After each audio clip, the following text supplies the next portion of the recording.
यहाँ पर सवाल है ग्लैंड फार्मा के बारे में, और वरुण कोठारी पूछ रहे हैं बांसवाड़ा से कि 1 साल के लिए खरीदने का ये सही समय है क्या?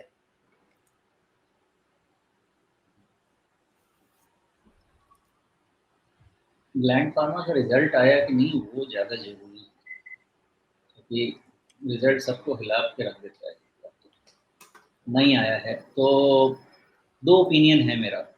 ओके, अब डिपेंड करता है कि आपका रिस्क टेकिंग एबिलिटी कैसा है, उसके बाद आपको डिसाइड करना है कि खरीदना है कि नहीं। ओके, वैसे आप देखेंगे तो ग्लैंड फार्मा आपको अभी तो सस्ता सुविस्ता स्टॉक लगेगा, लेकिन क्योंकि गिरते ही आ रहा है, बढ़ने का तो दिखाई नहीं है, गिरते गिरते थक भी नहीं रहा है। यहाँ से डिमांड क्रिएट होनी चाहिए, मुझे ऐसा लगता है।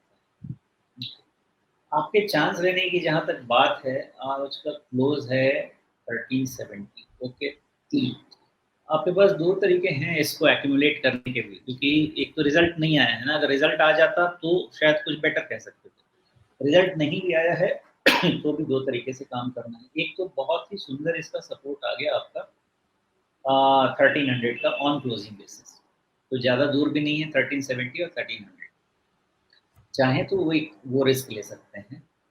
अदरवाइज जो बड़ा वाला रिस्क है वो है प्लेस्ड आपका 1215, तो उसको आप 1200 कर लीजिए।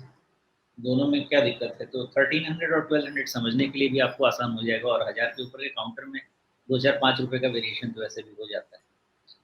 तो इसके हिसाब से आप इसको एक्यूमुलेट कीजिए, क्योंकि अगर इसका रिजल्ट अच्छा आया तो जितना ये गिरा है ना, एक दिन में हो सकता है कि 10-12% वाली भी राइज आ जाए, तो फिर शायद मौका नहीं मिले। तो आपके रिस्क टेकिंग एबिलिटी पे डिपेंड करता है कि आपको करना क्या है। तो 1200 के स्टॉप लॉस के साथ तो ज़रूर इसको आप एक बारी ट्राई कर सकते हैं। बाकी जो भी इनका फेट डिसाइड होगा वो रिजल्ट से ही डिसाइड। जी, लेकिन ये जो लगभग 43-44 सौ रुपए के भाव से घट करके 11-12 सौ के भाव तक आ गया, मतलब क्या कहें, 25% रह गया, 75% वेल्थ इरोजन। इसके पीछे क्या कहानी थी? एक तो मुझे, अगर पिछले कुछ तिमाहियों के मुनाफे देखें तो मुनाफे में एक साफ तौर पे कमी का रुझान तो दिख ही रहा है। मतलब कहाँ पर इसका मुनाफा 350 करोड़ रुपए पहुंच गया था, वहां से फिर घटते घटते फिर ये कभी 225 के आसपास का इसका मुनाफा, तिमाही मुनाफा रहने लगा। और इसमें भी कभी ऊपर कभी नीचे हो रहा है। मतलब एक तिमाही में 286 करोड़, दूसरी में फिर 229, फिर 240, फिर 228।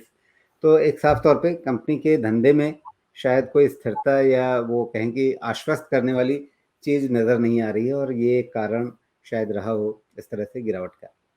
आप क्या देखते हैं इसमें? कारण वही है।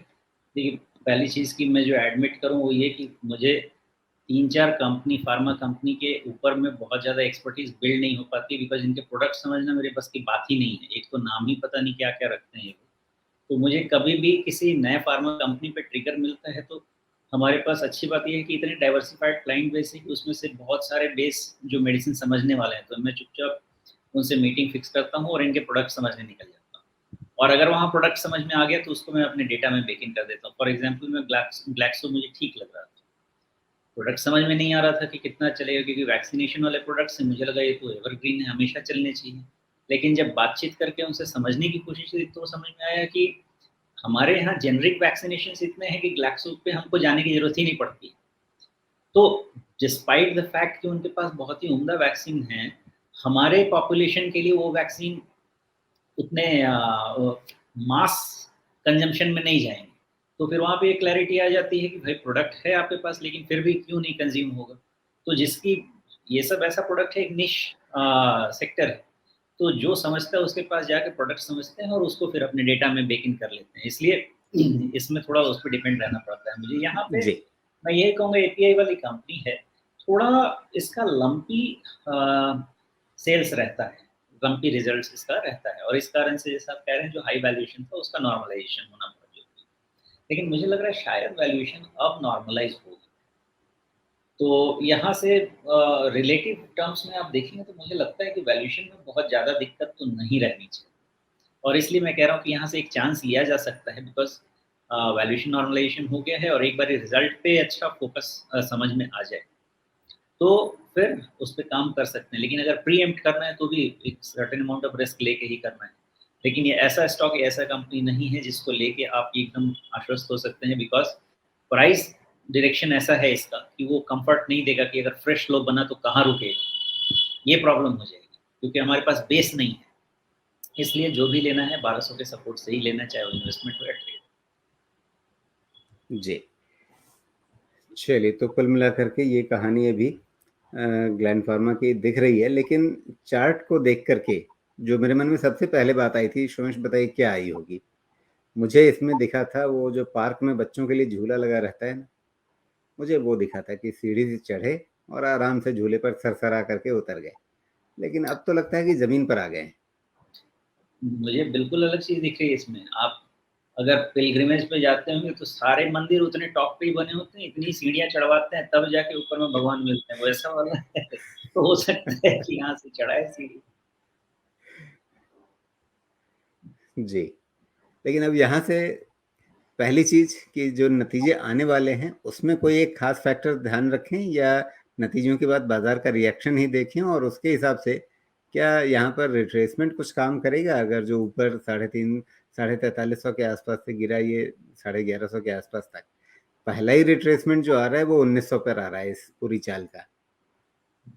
इसलिए मैंने सबसे पहला सेक्टर विद टेलविंड एस्टैब्लिश किया। तो अगर पिछले 1 आध महीने का डिस्कशन हम याद करें, तो हमारा डिस्कशन यही है कि फार्मा 2 साल का जो कंसोलिडेशन कम करेक्शन है, उससे निकल रहा है। जी।